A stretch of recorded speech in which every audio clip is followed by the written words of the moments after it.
Hello दोस्तों, स्वागत है आपका आपके डिजिटल स्टडी 247 के यूट्यूब चैनल में। आइए आज हम संख्या पद्धति में रिमाइंडर थ्योरम से संबंधित अंतिम और लास्ट नियम को पढ़ते हैं। इससे पहले हम एक बार जितने भी नियम पढ़े हैं उन सभी को रिवाइज करते हैं। तो शेषफल सिद्धांत में हम लोगों ने पहला नियम जो पढ़ा था पहला नियम ये कहता है कि शेषफल के प्रश्नों में सरलीकरण की अनुमति नहीं होती है। अर्थात जैसे मान लीजिए यदि 30 है, 30 में 20 से यदि हमें भाग करना है तो हम इसे पहले इस तरह से नहीं काटेंगे। जैसे हमने 5 से काट दिया तो 6 बार गया, और यदि हम इसे 5 से काटेंगे तो 4 बार जाएगा। तो शेषफल जब हम इसे भाग करेंगे फिर तो हमारा 2 आ जाएगा। तो ऐसा कुछ हमें नहीं करना होता है। और यदि हम इसे भाग करेंगे तो भाग करने के कंडीशन में आपका जो आएगा, देखिए यहाँ पे शेषफल वो पूरी तरह से जब हम सरलीकरण नहीं करेंगे तो हमारा 2 बार जाएगा, एक ही बार जाएगा और उसके बाद में यहाँ पे हमारा जो शेषफल आएगा वो 10 आ जाएगा। तो ये हमारा यानी कि हमारे कहने का मतलब ये है, नियम नंबर 1 ये कहता है कि शेषफल के प्रश्नों में सरलीकरण की अनुमति नहीं होती है। ऐसा ना हो कि आप इसको पहले छोटा कर दीजिए फिर उसके बाद में आप इसमें भाग कीजिए, तो ऐसा कुछ नहीं होता है। पहला नियम यही कहता है कि शेषफल के प्रश्नों में सरलीकरण की अनुमति नहीं होती है। अब नियम नंबर 2 क्या कहता है, इसको हम देख लेंगे। नियम नंबर 2 कहता है कि यदि सरलीकरण का तरीका कोई अपना रहा है, मान लीजिए कि आप सरलीकरण का तरीका अपना रहे हैं, तो सरलीकरण करने के बाद जो शेषफल आपको मिलेगा उसमें जिस संख्या से आपने सरलीकृत किया है उसका गुणा करके ही शेषफल का मान ज्ञात किया जा सकता है। जैसे यदि आप देखेंगे तो यहाँ पे मान लीजिए आपका ही 30 है और 30 को आपने 20 से भाग किया। 30 को आप जब 20 से भाग करेंगे तो अब मान लीजिए आपने इसे 6 से काटा, तो 6 से जब आप काटेंगे, नहीं 5 से आप काटेंगे जब, तो यहाँ पे 6 बार जाएगा और यहाँ पे आपका 4 बार जाएगा। फिर उसके बाद में आप क्या करेंगे, अब आपका जो बचा है जो आया है उसको फिर काटेंगे, तो यहाँ पे आप जो शेषफल आपका आ जाएगा 2 आएगा। शेषफल आपका 2 आएगा, यानी जो शेषफल यहाँ मिल रहा है रिमाइंडर इनटू जो आप जिससे भाग किए थे, यानी जिससे सरलीकृत किए थे, वो मान लीजिए x है, तो यहाँ पे आपका रिमाइंडर जो आया है वो 2 आया है और जिससे आप सरलीकृत किए हैं वो 5 ही था। तो इस प्रकार से आपका यहाँ पे आ जाएगा आंसर 10। ये आपका रिमाइंडर हो गया। तो नियम नंबर 2 ये कहता है कि यदि आप किसी संख्या को सरलीकृत करते हैं तो जिस संख्या से उसे सरलीकृत करते हैं उस संख्या का शेषफल में गुणा करके यदि आप लिख देंगे तो शेषफल का मान सही हो जाएगा। तो ये नियम नंबर 2 कहता है। अब देखिए नियम नंबर 3 क्या कहता है। नियम नंबर 3 ये कहता है कि शेषफल का मान कभी ऋणात्मक हो ही नहीं सकता है, यानी शेषफल का मान कभी ऋणात्मक नहीं हो सकता है। यदि शेषफल का मान ऋणात्मक आ रहा है तो आप क्या करेंगे कि जिससे आप भाग करेंगे उससे घटा करके लिख देंगे तो शेषफल का मान आपको प्राप्त हो जाएगा। जैसे मान लीजिए अगर आपका एक प्रश्न दे रखा है, तीसरा नियम है ये नियम नंबर 3 है। तो तीसरा नियम में जैसे मान लीजिए आपका -50/7 है। अब आप जब भाग करेंगे तो ये कितनी बार जाएगा, 7 सत्ते 49, यानी शेषफल आपका 1 आया, वो भी -1 आया शेषफल हम लिख रहे हैं यहाँ पे, शेषफल जो आ रहा है वही हम लिखे हैं। तो फिर उसके बाद में -1 आया। अब आप क्या करेंगे कि जो जिससे आप भाग कर रहे थे, भाग आप 7 से ही कर रहे थे, तो 7 माइनस 1, 7 माइनस 1 जब आप करेंगे तो यहाँ पे आपका कितना आ जाएगा, +6। ये आपका शेषफल आ जाएगा। ये आपका क्या आ जाएगा, शेषफल आ जाएगा, रिमाइंडर। यानी कि आपको ये देखना है यहाँ पे, यदि माइनस में दिया हुआ है तो आप क्या करेंगे, जो आपका भाजक है उससे आप क्या करेंगे, उसे घटा करके आप मान उसका लिख देंगे, कोई दिक्कत नहीं होगा, आपका आंसर सही हो जाएगा। तो ये नियम नंबर 3 कहता है। अब हम आगे के नियम को देखेंगे। नियम नंबर 4 क्या कहता है, पहले हम इसको इरेज कर ले रहे हैं।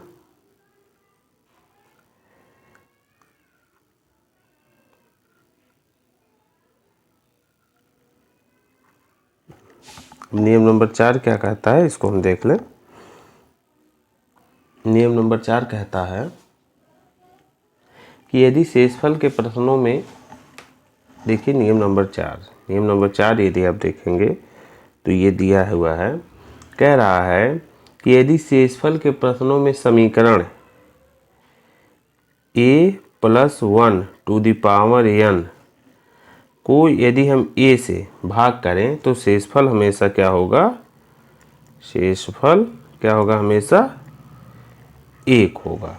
जैसे मान लीजिए यदि आपका 3 है, 3/2 और पावर आपका मान लीजिए 3 है, तो जब आप इसका गुणा करेंगे तो 3 गुणे 3 गुणे 3 ये करेंगे और उसके बाद भाग करेंगे 2 से, तो आपका ये हो कितना जाएगा, 27 होगा। 27 भागा आप 2 जब करेंगे तो कितनी बार जाएगा, आपका 13 दूना 26 होगा, 1 शेषफल बचेगा, यानी जो रिमाइंडर होगा वो क्या बचेगा, 1 बचेगा। जो हमारा रिमाइंडर बचा वो क्या बचा, 1 बचा। ऐसे भी आप करके देख लीजिए, 27/2 आप करेंगे तो यहाँ पे आपका 13 बार जाएगा और यहाँ पे 26 हो जाएगा, बटा 26 हो जाएगा, और जो आपका बचेगा वो कितना बचेगा, 1 बच जाएगा रिमाइंडर। तो इस प्रकार से आप कह सकते हैं कि यदि समीकरण दिया है a+1n/a, तो हमेशा जो इसका मान होगा, शेषफल का मान, वो हमेशा 1 आएगा। अब यदि हम सम में देख लें तो मान लीजिए इसी को हम इस तरह से देखें, अगर यहाँ पे सम की घात है तब आपके क्या होगा, जैसे मान लीजिए यहाँ पे 3 पे 2 की घात है और बटे 2 है, तो ये आपका 9 हो जाएगा, 9/2। फिर आप काटेंगे तब भी रिमाइंडर जो आपका आएगा 1 आ जाएगा। यानी कि जब आप यहाँ पे भाग करेंगे तो ये 4 बार जाएगा, यहाँ 8 आ जाएगा और यहाँ रिमाइंडर 1 आ जाएगी। ये आपका आंसर हो जाएगा यहाँ भी। तो अब हमारा ये नियम नंबर रहा, ये नियम नंबर 4 रहा। इसके बाद हमें क्या करना है, अगला नियम हम पढ़ेंगे, नियम नंबर 5। अब नियम नंबर 5 क्या कहता है, नियम नंबर 5 कहता है कि यदि कोई संख्या, जैसे मान लीजिए यदि कई संख्याएं हैं और गुणा में हैं और उनका हमें शेषफल का मान ज्ञात करना है, तो हम क्या करेंगे, जैसे मान लीजिए जैसे मान लीजिए आपका, जैसे कोई ढेर सारी संख्याएं दे रखी हैं और वो भी सभी संख्याएं इनटू में हैं, और एक संख्या से भाग करने पर हमें शेषफल का मान ज्ञात करना है। जैसे a गुणे b गुणे c गुणे d, इस तरह से दिया है और कह रहा है एक संख्या से आप भाग कीजिए और शेषफल का मान ज्ञात कीजिए। तो हम क्या करेंगे, ऐसे कंडीशन में क्या किया जाएगा, सबसे पहले सभी में आप भाग करिए अलग अलग, और सबका रिमाइंडर निकाल लीजिए। जैसे मान लीजिए हमने ए से भाग किया तो हमारा शेषफल जो आया वो आर ए आया। बी से भाग किया तो शेषफल हमारा आर बी आया। सी से हमने भाग किया तो शेषफल हमारा आर सी आया। और डी से हमने भाग किया तो शेषफल हमारा आया वो आ गया हमारा आर डी। तो फिर उसके बाद हम इसे क्या करेंगे, पुनः एन से भाग करेंगे। एन से जब भाग किया तो मान लीजिए हमारा जो रिमाइंडर आया, जब भाग करेंगे तो हमारा रिमाइंडर जो आ जाएगा वो आर आ जाएगा। ये हमारा लास्ट रिमाइंडर होगा इस तरह से। अब जैसे हम एक संख्या से देखते हैं, संख्या से यदि हम देखेंगे तो हमें मिल जाएगा, मान ले रहे हैं हमारा यहाँ पे 71 है, 72 है, 73 है, 74 है, इस तरह से है। अब हमें इसे पर्टिकुलर संख्या 11 से यदि हम भाग करेंगे तो हमारा क्या होगा, यहाँ पे 11 छक्का 66 हो जाएगा, 4 70, 1 71 यानी 5 आ जाएगा। यहाँ पे आपका 6 आ जाएगा, यहाँ पे आपका 7 आ जाएगा और यहाँ पे आपका 8 आ जाएगा शेषफल। क्योंकि हमने क्या किया, इसमें सभी संख्याओं से 11 में भाग किया, तो भाग करने में जो शेषफल आया उसे हमने नीचे लिख दिया। फिर इसे 11 से भाग करेंगे। तो हम 11 से भाग जब करेंगे तो यहाँ पे हम देखेंगे कि 6 5 30 हो जा रहा है, 30। और यहाँ पे हमारा जो हो रहा है, यहाँ पे 8 7 56 हो जा रहा है। फिर उसके बाद में हम क्या करेंगे, यहाँ पे 11 आया हमारा। अब फिर हम इसको भाग करेंगे, तो भाग करेंगे जब फिर भाग करेंगे सब में ना, तो यहाँ पे हमारा जो रिमाइंडर आएगा, यहाँ हमारा रिमाइंडर आ जाएगा 8, क्योंकि 2 बार जाएगा आपका, सॉरी यहाँ दिखाई नहीं दे रहा, 8 आ जाएगा। और यहाँ पे हमारा जो रिमाइंडर आएगा वो हमारा रिमाइंडर आ जाएगा 1। तो इस प्रकार से हम कहेंगे कि 8 गुणे 1/11 यानी कि आया 8/11। तो आप जानते ही हैं कि जब अंश का मान हर के मान से कम होता है तो हमारा जो रिमाइंडर होता है अंश हो जाता है, अर्थात जो हमारा रिमाइंडर आएगा वो 8 आ जाएगा। तो इस प्रकार से ये नियम नंबर आपका 5वां नियम था। इस प्रकार से आपका ये 5वां नियम भी कंप्लीट हो गया। ऐसे ही आप अन्य संख्याओं को भी कर सकते हैं। तो नियम नंबर 5 हो गया आपका। अब नियम नंबर 6 क्या है, नियम नंबर 6 आपका कहता है कि नियम नंबर 6 जो है, आप इसे इरेज कर लेंगे, कर दे रहे हैं जिससे कि हम यहीं एक ही पे सारी चीज़ों को बता सकें। अब देखिए, अब यहाँ पे यदि आप इसको देखेंगे, नियम नंबर जो आपका 6 है, नियम नंबर 6, अगला नियम जो भी हो, नियम नंबर 6 कहता है कि यदि संख्या का काफ़ी संख्याओं का योग किया गया है, जैसे मान लीजिए यहाँ पे सभी संख्याओं का योग किया गया है और उसके बाद कहा जा रहा है कि एक निश्चित संख्या से आप भाग कीजिए और इसका आप रिमाइंडर निकालिए। तो आप क्या करेंगे, यहाँ पे सभी संख्याओं को पुनः आप इसमें सभी को अलग अलग आप भाग करेंगे और रिमाइंडर निकालेंगे। जैसे मान लीजिए हमने इससे रिमाइंडर निकाला तो आर ए आया, यहाँ पे हमने रिमाइंडर निकाला तो आर बी आया, यहाँ पे हमने रिमाइंडर निकाला आर सी आया, यहाँ पे हमने रिमाइंडर निकाला तो आर डी आया। अब हम एन से भाग करेंगे, तो पुनः जब हम एन से भाग करेंगे तो हमें रिमाइंडर पता चल जाएगा। जैसे मान लीजिए हमने पीछे ही देखा है 71 + 72 + 73 + 74 / 11। जब हम इसे डिवाइड करेंगे तो यहाँ पे हमारा 5 आएगा, यहाँ पे हमारा रिमाइंडर जो है, ये रिमाइंडर आ रहा है, यहाँ पे हमारा रिमाइंडर 6 आएगा, यहाँ पे हमारा जो रिमाइंडर आएगा वो 7 आएगा, यहाँ पे हमारा रिमाइंडर 8 आ जाएगा।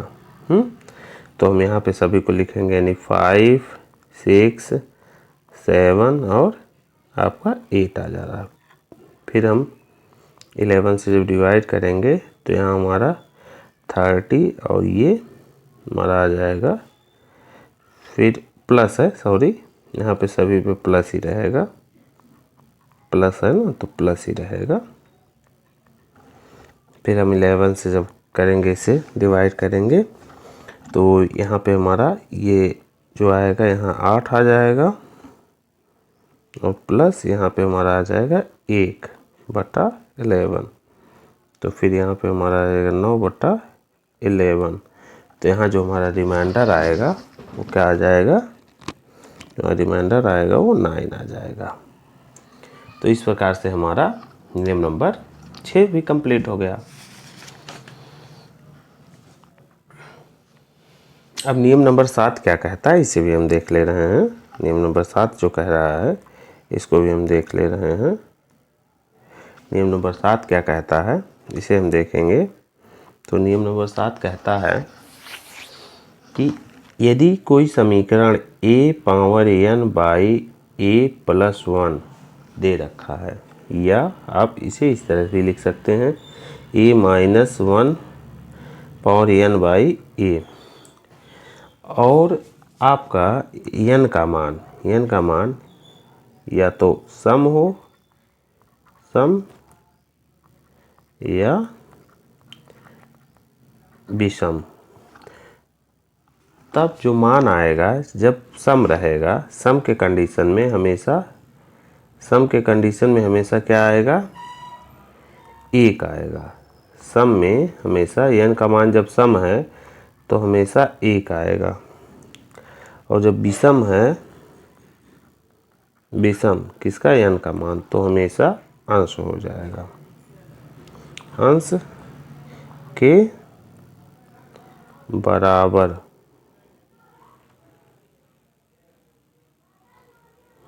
अंश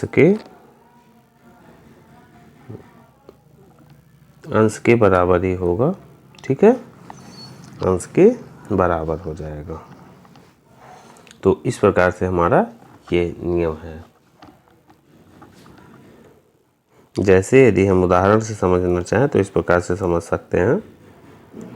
जैसे यदि हम उदाहरण से समझना चाहें तो यहाँ पे 2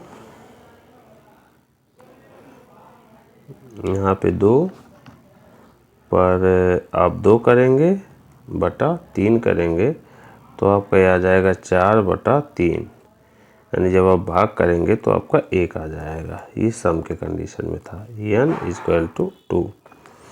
अब जैसे मान लीजिए आपका यहाँ पे 2 है और 3 आप करेंगे, 3 से जब भाग करेंगे तो यहाँ 8 आ जाएगा, 8/3। फिर आप जब भाग करेंगे तो 2 आ जा रहा है, रिमाइंडर 2 आ जा रहा है, यानी कि n = 3 पे रिमाइंडर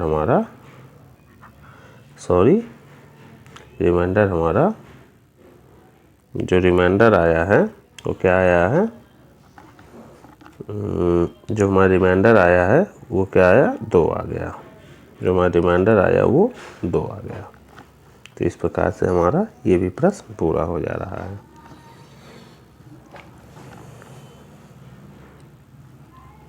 ठीक है, तो इस प्रकार से हमारा ये पूरी तरह से जो अभी तक हमने 7 नियम पढ़े थे, 7 नियम हमारा कंप्लीट हो गया। अब हम आगे चल रहे हैं अगले नियम पे, नियम नंबर 8 पे। नियम नंबर 8 कहता है, शेषफल सिद्धांत में नियम नंबर 8 क्या कहता है कि एक निश्चित संख्या को यदि हम 54 से विभाजित करते हैं या किया जाता है तो शेषफल 21 आता है। उसी संख्या को 18 से विभाजित करने पर शेषफल का मान ज्ञात कीजिए। तो हम मान ले रहे हैं कि एक जो निश्चित संख्या है वो x है, हमने इसे किससे विभाजित किया, 54 से। 54 से विभाजित किया तो हमारा जो शेषफल आया 21 आ गया। तो यदि हम उसी संख्या को 18 से विभाजित करें तो हमारा शेषफल कितना आएगा। तो मान लीजिए हमने उसी संख्या को 18 से विभाजित किया तो 18 से विभाजित करने पर यदि जो हम पहले विभाजित कर रहे थे यानी 54 से हम विभाजित कर रहे हैं, यदि 54 18 से विभाजित है तो वह संख्या भी 18 से विभाजित होगा, क्योंकि यदि कोई बड़ी संख्या से विभाजित है और वह बड़ी संख्या अन्य छोटी संख्याओं से भी विभाजित है, तो अब मान लीजिए आपका 18 है, 18 यदि 6 से विभाजित है तो इसके गुणांक आपके 3 होंगे और 2 होंगे। तो ये निश्चित है कि 18 2 और 3 से विभाजित होगा, ये निश्चित है। तो इसी प्रकार से हमें यहाँ देखना है कि यदि 54 18 से विभाजित है, 18 दूना 36, 18 तियाँ 54, 18 तियाँ 54 यानी 3 बार ये विभाजित हो जा रहा है। तो इससे ये सिद्ध हो जा रहा है कि जो हमारा 21 है वो भी 54 से, यानी जो हमारा x है वो भी 54 से विभाजित होगा। तो फिर उसके बाद में हम क्या करेंगे, यहाँ पे हम क्या करेंगे, जो हमारा शेषफल आया है उसे हम देख लेंगे। बस जो हमारा यहाँ पे शेषफल आया उसको हम उसे विभाजित कर देंगे 18 से। तो हमारा यहाँ 21 है, 21 को हम यदि 18 से विभाजित कर रहे हैं तो हमारा कितना आ जाएगा, यहाँ पे हमारा एक बार जाएगा, यहाँ 18 हो जाएगा, यहाँ पे हमारा 3 आ जाएगा, यानी जो रिमाइंडर होगा वो हमारा 3 आ जाएगा। यानी कि फाइनली जो हमारा शेषफल होगा वो 3 आ जाएगा शेषफल। तो इस प्रश्न का उत्तर यही हो जाएगा। इसी प्रकार से हम आगे देख ले रहे हैं।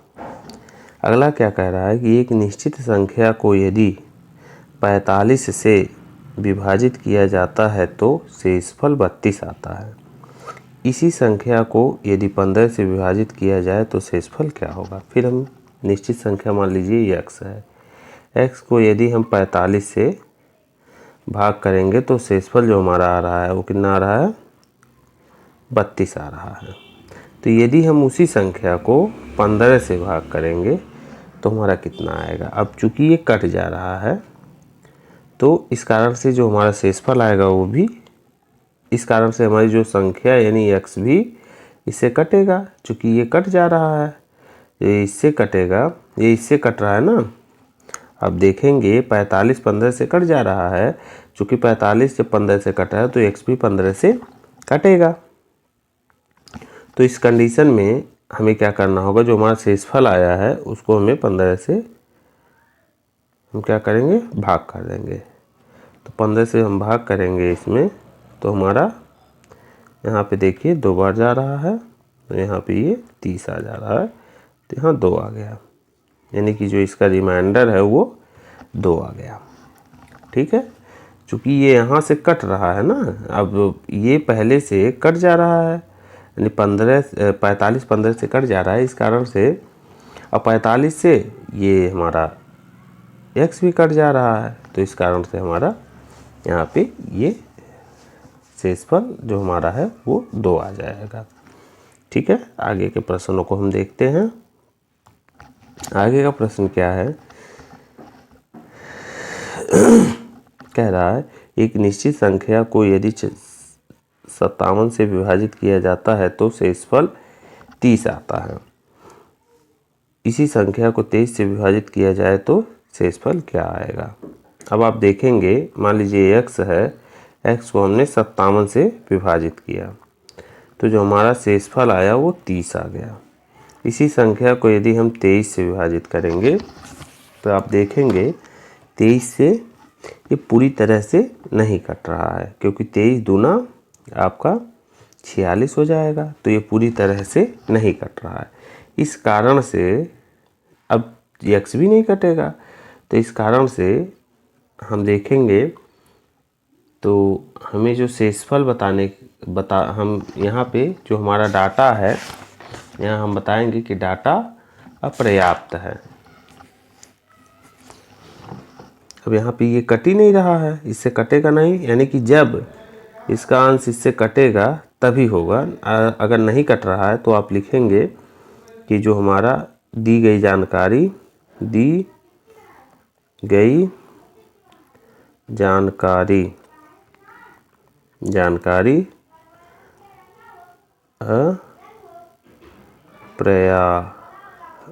आप लिखेंगे अपर्याप्त